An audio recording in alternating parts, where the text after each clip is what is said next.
والغفران. الله أكبر الله أكبر، لا إله إلا الله والله أكبر الله أكبر ولله الحمد. وقال رسول الله صلى الله عليه وسلم: إن لكل قوم عيدا وهذا عيدنا. الله أكبر الله أكبر. وقال رسول الله صلى الله عليه وسلم: إذا كان يوم عيدهم يعني يوم فطرهم باهى بهم ملائكته: يا ملائكتي ما جزاء عجير وفى عمله؟ قالوا: ربنا جزاؤه أن يوفى أجر بيدي وإمائي وضوء فريضتي عليهم. ثم خرجوا يعجون إلى الدعاء: وعزتي وجلالي وكرمي وعلوي وارتفاع مكاني لأجيبنهم، قد غفرت لكم سيئاتهم وبدلت سيئاتكم حسنات. قال: فيرجعون مغفورا لهم. الله أكبر الله أكبر، لا إله إلا الله والله أكبر الله أكبر ولله الحمد.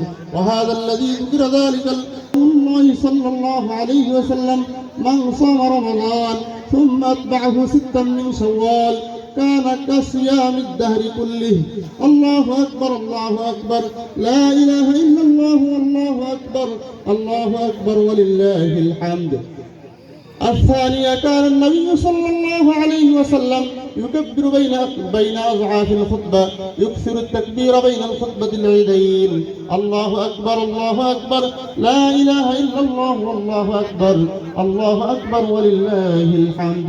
أعوذ بالله من يا حي يا قيوم برحمتك نستغيث، أصلح لنا شأننا كله ولا تكلنا إلى أنفسنا طرفة عين.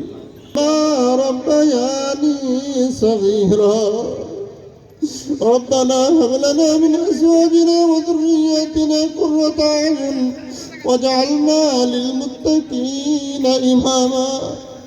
يا رب العالمين يا مولاي كريم أمرت مركزنا على গুনাহগার বান্দা মওলা।